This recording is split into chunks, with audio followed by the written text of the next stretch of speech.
Okay, so what we're going to be doing today is we're going to be making a frittata. What is a frittata? It is basically an egg-based dish, kind of like a quiche or an omelet.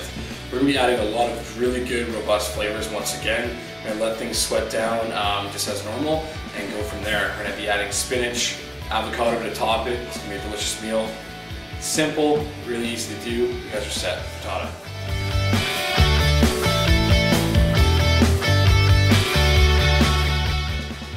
Okay guys, so everything's already been prepped up. My onions are ready to go, peppers are ready to go, garlic. Last couple things I need to do is obviously the spinach that we're going to add in a little bit later. I want stuff to sweat down, get some really good flavor once again before we throw the eggs to the mix and make their frittata. Besides that, yeah, oil's already in the pan, we're ready to go. It's just heating up. I'm going to be doing this a little bit faster than I did my last kind of sequence, so we're going to have a little bit higher heat. I'm just going to watch it, keep mixing it. I'm going to put it about medium-high, maybe even a little bit higher to really sweat down your onions and your peppers from there. That's it for now. Let's get it cooking, okay? Okay, so right now all we have in the pan is chilies. We have a little bit of grapeseed oil, and we have our onions and our pepper pretty much cooking down, getting some good flavor. I'm going to be adding the spinach in there in a little bit, just when it's cooked down a little bit more. And then we'll add the eggs in there and then kind of get everything going. As you can see, this is a non-stick pan, and I'm having a handle that is basically oven proof. We're going to be broiling this to actually acquire the right consistency of the cookedness of the egg on the top, and I'll show you guys that in a second. So good thing to have on hand, something like this, you know, just a standard mitt to help you guys protect your hand. It will get very, very hot, but yeah, there you are. Okay guys, so my garlic just went in. I'm going to throw my spinach in. Here we go. Once again, looks like a lot. It's going to cook down. Let's give it a quick mix. Alright, as you can see, the spinach is definitely getting there. Wilting down a bit. A couple more mixes. We're almost ready for the eggs. Looking good. At this point I'm ready to crack my eggs, but before we do that, you want to throw your broiler on to 500 degrees, just get it set up and ready. It's not going to take very long once we get the eggs to the pan. If you want to add a little bit of milk to make it more fluffy, you can definitely do that. Okay, so cracking eggs, it isn't really rocket science, but just a quick little tip to make it a little bit better, so you guys won't get shells into your mixture. I like to throw it onto the hard surface, flat surface, kind of break it in half, and then you can basically crack through there.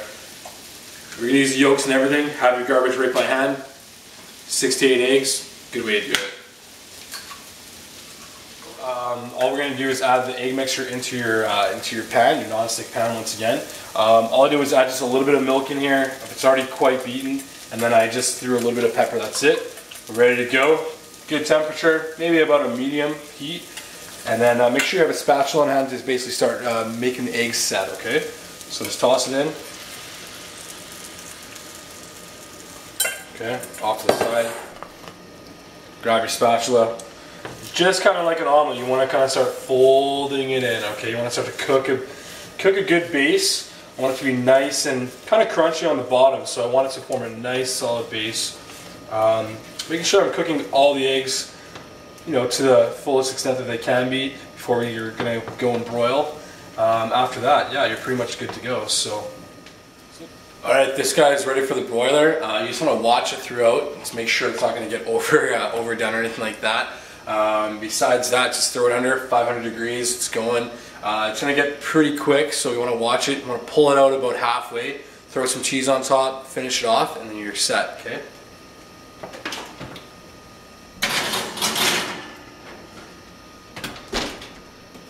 Make sure you have this on hand for pulling it out. The last thing you want to do is burn yourself, alright guys? Alright, just watching the frittata cook by the broiler. Looking for a little bit of bubbling kind of on top, and we're almost getting really close to throw the cheese on. I don't know if you guys can see a little bit better. Try to zoom in a little bit. And we're going to throw some cheese on it. Once again, have your mitt on hand. It's going to be really hot. Just grab it real quick. Looking pretty much done right there. You can see that. A little bit of cheese, a little bit longer. You guys are good to go. I already have cheese pre-grated. Spread it evenly on top.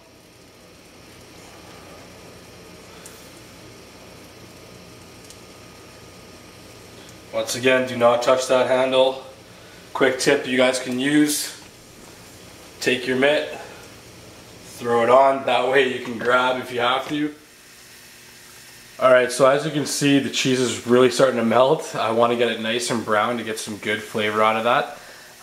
We're almost ready to go, and yeah, your frittata's almost done. Let's have the frittata and pull it out.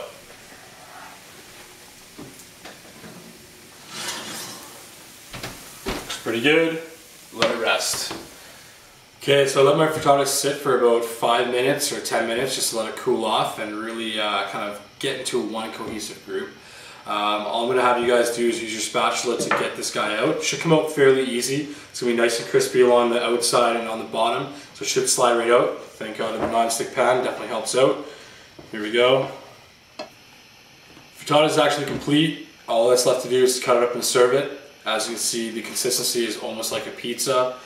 Health benefits are way through the roof as compared to ordering something like that. This took next to no time, 20-25 minutes. I was all said and done, and look at this thing, it looks absolutely delicious. Great protein, you're going to have your veggies in there and a good healthy fat with the avocado. It's going to help with consistency, and it's going to be really good texture-wise when you're eating it. And thank you guys very much for showing up once again, or actually viewing my video. It's going to be a regular occurrence, so keep coming back for more.